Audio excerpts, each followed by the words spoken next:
प्यारे बच्चों, मैं Rajshree Swami, assistant professor, government college Shri Dungargarh. आप सबका हमारे कॉलेज के यूट्यूब चैनल पर बहुत स्वागत है। आज बच्चों हम पढ़ रहे हैं बीएटी तृतीय वर्ष की पुस्तक विश्व के पाश्चात्य दार्शनिक विचारकों के तहत, पाश्चात्य राजनीतिक विचारकों के तहत अरस्तु के बारे में हम पहले भी काफ़ी जानकारी ले चुके हैं। अरस्तु के न्याय सिद्धांत और अरस्तु के क्रांति संबंधी विचारों से हम अवगत हो चुके हैं। आज हम अरस्तु के सिटीजनशिप थ्योरी को पढ़ते हैं। नागरिकता के संबंध में उनके क्या विचार थे, वो किन्हें नागरिक मानते थे, नागरिकों के क्या अधिकार हैं, क्या कर्तव्य होने चाहिए। तो ये सब जो अरस्तु ने अपने सिद्धांत में दिए, सिटीजनशिप थ्योरी में उन्होंने दिए हैं। अरस्तु का जो नागरिकता संबंधी सिद्धांत था वो वास्तव में उनके सामान्य जो उस समय थे उन परिस्थितियों की उपज थे। उस समय उन्होंने देखा था कि चूँकि एथेंस, ये जो यूनान था वो छोटे छोटे नगर राज्यों में बन रहा था और वो एथेंस में रहते थे अरस्तु। और उस समय एथेंस में 3 जो बिल्कुल निरंकुश शासक, अत्याचारी शासक हुए थे और उन्हीं शासकों में से एक उन्होंने सुकरात जैसे मनुष्य को प्राणदंड दे दिया था और उनकी हत्या करवा दी थी। तो अरस्तु चाहते थे कि जो राजनीतिक व्यवस्था है उसमें कुछ स्थायी एवं सुरक्षित व्यवस्था की स्थापना की जाए। उस परिस्थितियों के संदर्भ में प्लेटो ने दार्शनिक शासकों के जो निरंकुश राज्य की स्थापना करने का सुझाव दिया था, उसे अरस्तु ने नकार दिया था क्योंकि उनके अनुसार वो व्यावहारिक नहीं था।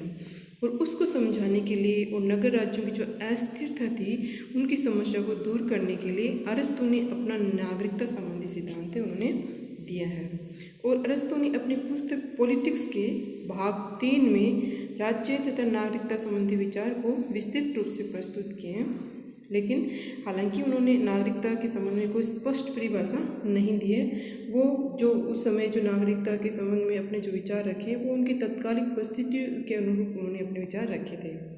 और अरस्तु ने अपनी पुस्तक जो उन्होंने लिखी थी पॉलिटिक्स, उसके तीसरे भाग में यूनान में प्रचलित जो मौलिक समस्या नागरिकता पर अपने विचार रखे हैं। राज्य की परिभाषा के रूप में उन्होंने क्या दिया है कि राज्य वह है जहाँ नागरिकों के मेल से बनता है। राज्य किसे बताया अरस्तु ने कि जो कई नागरिक आप मिलकर राज्य का निर्माण करते हैं। अब ये देखते हैं कि उन्होंने नागरिक के बारे में क्या कहा है कि नागरिक कौन है, नागरिकता क्या है। इन सब के बारे में हम आज पढ़ेंगे। अरस्तु नागरिकता संबंधी विचारों की शुरुआत नागरिकता के आधार क्या है, आधार क्या नहीं हो सकते से करते हैं। यानी कि वो नकारात्मकता से लेकर शुरू करते हैं कि नागरिकता के आधार क्या नहीं हो सकते, उससे वो शुरुआत करते हुए फिर वो बताएंगे कि नागरिकता किस आधार पर दी जाती है और नागरिकता किसको दी जाती है। तो अरस्तु के अनुसार किस आधार पर नागरिकता नहीं दी जा सकती, तो इसके रूप में उन्होंने सबसे पहला है कि जन्म के आधार पर उन्होंने कहा कि नागरिकता नहीं दी जा सकती, क्योंकि उनका मानना है कि यदि जन्म के आधार पर किसी को नागरिक मान भी लें, नागरिकता का निर्णय कर भी दें, तो ये प्रश्न उठेगा कि यदि उनके माता पिता के आधार पर उनको नागरिक मानते हैं तो ये प्रश्न उठेगा कि उनके माता पिता को किस आधार पर नागरिक माना जाए। तो ये उचित होगा कि नागरिकता को जन्म के आधार पर न दिया जाए। दूसरा उन्होंने विचार रखा है कि निवास के आधार पर भी नागरिक को नहीं माना जा सकता, क्योंकि व्यक्ति कभी भी किसी देश में आके निवास कर सकता है। इसका मतलब ये नहीं कि उस देश का नागरिक बन गया है। तीसरा व्यापार के आधार पर भी वो नागरिकता देने को स्वीकार नहीं करते हैं कि कोई यदि व्यापारी किसी दूसरे देश के व्यापार करने के लिए हमारे देश में आता है तो हम ये नहीं कह सकते कि वो इस देश का नागरिक है। तीसरा अभियोग चलाने का अधिकार। अरस्तु का मानना है कि किसी भी देश में किसी व्यक्ति को केवल कानूनी अधिकार प्राप्त हो जाते हैं यदि, तो उसको यह नहीं माना जा सकता कि वो वहाँ का नागरिक बन गया है, क्योंकि ये जो नागरिक अधिकार है वो तो किसी व्यापार समझौते की देन भी हो सकते हैं। तो इस तरह से अभियोग चलाने के आधार पर भी किसी व्यक्ति को नागरिकता नहीं दी जा सकती। और वंश परंपरा के आधार पर भी नागरिकता का निर्धारण नहीं हो सकता कि भाई उसके माता पिता यहाँ रहते हैं या उसके वंश के जो कुछ लोग थे वो यहाँ रहते हैं, इसलिए उस आधार पर किसी व्यक्ति को नागरिक बना दिया जाए। तो इन सब आधार पर अरस्तु ये कहते हैं कि केवल निवास से कोई व्यक्ति नागरिक नहीं हो सकता, क्योंकि राज्य में तो दास और विदेशी भी रहते हैं, वो अपने काम के लिए आते हैं, व्यापार के लिए आते हैं या किसी भी कारण आते हैं, तो हम उनको नागरिक नहीं कर सकते। और जो दास रखते हैं सेवा के लिए तो उनको भी नागरिक हम नहीं कर सकते। इस तरह से अरस्तु जन्म, निवास, व्यापार, अभियोग चलाने का अधिकार या वंश आधार पर किसी को नागरिकता देने की बात स्वीकार नहीं करते हैं। आगे अरस्तु कहते हैं कि अब ये सब नागरिक नहीं बन सकते, तो नागरिक आगे कौन नहीं है, क्योंकि अभियोग चलाने का अधिकार नागरिकता प्रदान नहीं कर सकता, क्योंकि ये अधिकार तो संधि या समझौते के माध्यम से विदेशियों को प्राप्त हो जाते हैं, और किसी राज्य में जन्म लेना नागरिकता का अधिकार नहीं है, या किसी नागरिक की संतान होना भी नागरिकता का अधिकार अरस्तु स्वीकार नहीं करते हैं। तो फिर नागरिक कौन है? अब नकारात्मकता के आधार पर अरस्तु ने शुरुआत की कि कौन कौन नागरिक नहीं हो सकता। जन्म के आधार पर कोई नागरिक नहीं हो सकता है, निवास के आधार पर कोई नागरिक नहीं हो सकता है, समझौते या व्यापारिक समझौते के आधार पर ही, व्यापार के आधार पर कोई व्यक्ति नागरिक नहीं माना जा सकता। तो फिर नागरिक कौन है? तो इसकी व्याख्या करते हैं अरस्तु कि नागरिक, अरस्तु कहते हैं नागरिक वह व्यक्ति है जो कानून बनाता है और न्याय प्रशासन में भाग लेता है। अरस्तु का कहना है कि नागरिक जो सीमित नागरिकता के पक्षधर थे, अरस्तु सबको नागरिकता नहीं देना चाहते थे। उनके अनुसार नागरिक वही है जो राज्य में राजनीतिक कार्यों में अपनी प्रभावशाली सहभागिता निभाता है, अर्थात जो व्यक्ति राजनीतिक पदाधिकारी के रूप में सत्ता का प्रयोग करता है और राजनीतिक सत्ता में अपनी सहभागिता निभाता है, राजनीतिक कार्यों में अपनी सहभागिता निभाता है, वह व्यक्ति उनको उन्होंने नागरिक माना है कि क्योंकि वह व्यक्ति नागरिक के कार्यों को करता है, राजनीतिक कार्यों को वो करता है। आगे अरस्तु कहते हैं, चूँकि अरस्तु के समय जनसंख्या बहुत कम थी, बहुत कम छोटे छोटे नगर राज्य थे, और वो नगर राज्य अपने आप में पूर्ण राष्ट्र माने जाते थे, तो उन राष्ट्रों की जनसंख्या बहुत कम होती थी, इसलिए सभी नागरिक एक जगह एकत्रित हो जाते थे और सब मिलकर कानून बनाते और न्याय करते थे। और उनमें भी जो कुल जनसंख्या होती थी, उनमें भी जो नागरिक, अरस्तु ने जो जिस परिभाषा के थे नागरिक माने, वो नागरिक को तो बहुत कम होते थे, शासन कार्यों में प्रत्यक्ष रूप से भागीदारी करते थे और वो कानून निर्माण में अपना योगदान देते थे। तो अरस्तु का मानना है कि नागरिक वही है जो कि सब जो कि शासन कार्यों में भाग लेते हैं, और जो शासन कार्यों में भाग लेते हैं और जिन्हें नागरिक माना जाता है, वो सब एक जगह एकत्रित होते हैं और सब मिलकर कानून बनाते हैं और सब मिलकर न्याय करते हैं। आगे अरस्तु ये कहते हैं, नागरिकता को और अधिक स्पष्ट करते हुए उसकी परिभाषा देते हैं कि नागरिकता उन्हीं लोगों को प्राप्त होती है जिनके पास निम्न विशेषताएं या जिनके पास निम्नलिखित गुण जिनके पास होते हैं। सबसे पहले अवकाश का तात्पर्य ये है कि अवकाश का तात्पर्य ये है कि शारीरिक श्रम से मुक्ति। अवकाश का तात्पर्य ये नहीं कि उसे अपने काम से छुट्टी ले लेता है, बल्कि अवकाश का तात्पर्य है कि शारीरिक श्रम से मुक्ति, ताकि जो व्यक्ति है शासन कार्यों में भाग लेता है वो अपना समय अध्ययन, चिंतन, मनन, कला साधना आदि में लगा सके, और जो उसके संबंध में उनकी जो विशेष योग्यताएं गुण हैं उनमें वो अपना कार्य को अधिक श्रेष्ठता से कर सकें। इस तरह से अरस्तु ये कहते हैं कि जो नागरिक है उसके पास अवकाश होना चाहिए और उस शारीरिक श्रम करने से उसको मुक्ति भी मिलनी चाहिए।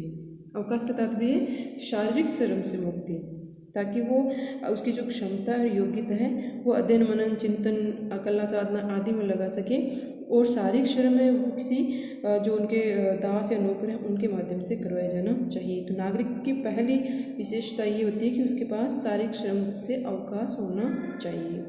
दूसरे उन्होंने कहा है कि नागरिक के पास संपत्ति होनी चाहिए। तो अरस्तु संपत्ति या जो धनवान व्यक्ति हैं उनको नागरिकता को अधिक पक्ष देते हैं कि तो यहाँ पर अमीर और गरीब की खाई हम देख सकते हैं। अरस्तु अमीर लोग हैं, जो धनवान संपन्न लोग हैं उनका समर्थन करते हैं, और जो गरीब हैं उनको नागरिकता की श्रेणी में नहीं रखना चाहिए। और वह व्यक्ति नागरिक हो सकता है जिसके पास दास हो। तो दास होंगे तो वो अपना कार्य, बौद्धिक कार्य वो अधिक श्रेष्ठता से कर सकेगा, और दास है उसके शारीरिक कार्य, उसके जो घरेलू कार्य हैं वो उनसे मुक्त होकर, जो मालिक है वो घरेलू कार्यों से और शारीरिक श्रम से मुक्त होकर अपने अध्ययन, चिंतन, मनन और जो राजनीतिक कार्य हैं सत्ता से संबंधित उन कार्यों में वो अधिक भाग ले सकेगा। तथा साथ ही उन्होंने एक विशेषता और जोड़ी है अरस्तु ने कि नागरिकों के पास इतनी क्षमता हो कि वो सक्रिय रूप से विधायी व न्यायिक कार्यों में भागीदार हो सके।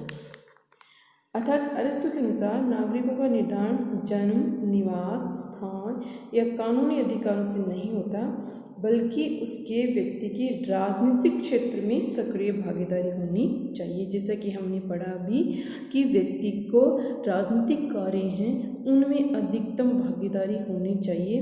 जो निर्णय निर्माण है, सत्ता से संबंधित निर्णय निर्माण और निर्णय क्रियान्वयन से संबंधित कार्य हैं, तो उन कार्यों में अधिकतम भागीदारी नागरिकों की होनी, सक्रिय भागीदारी नागरिकों की होनी चाहिए। और जब नीतियों निर्णयों का निर्माण किया जाता है तो सब व्यक्ति, सब जो नागरिकों को एक जगह बैठकर उन नीतियों का निर्माण करते हैं। अब हम आगे देखते हैं कि अरस्तु कुछ व्यक्तियों को नागरिकता से बेदखल करते हैं, अर्थात कुछ ऐसी श्रेणी है समाज में जिनको नागरिकता के देने के वो पक्षधर नहीं हैं। तो इसमें सबसे पहले वो कहते हैं कि बच्चों एवं स्त्रियों को अरस्तु बराबर का अधिकार नहीं देते थे। उनका मानना है कि स्त्रियाँ योग्य नहीं होती, वो पुरुषों के समान कार्य नहीं कर सकती और उन्होंने इतना बौद्धिक स्तर नहीं होता, इसलिए वो स्त्रियों की नागरिकता के संबंधी जो अधिकार है उनसे उनको वंचित करते हैं और बच्चों को भी इस कार्य से वो दूर रखना चाहते हैं। दास उनका मानना है कि दास सिर्फ शारीरिक श्रम के लिए होते हैं, अपने मालिक की सेवा करने के लिए होते हैं और ताकि मालिक शारीरिक श्रम से मुक्त होकर बौद्धिक कार्य कर सकें। तो दासों को भी वो नागरिक की श्रेणी में नहीं रखते हैं, वृद्धों को नागरिकता की श्रेणी में नहीं रखते हैं।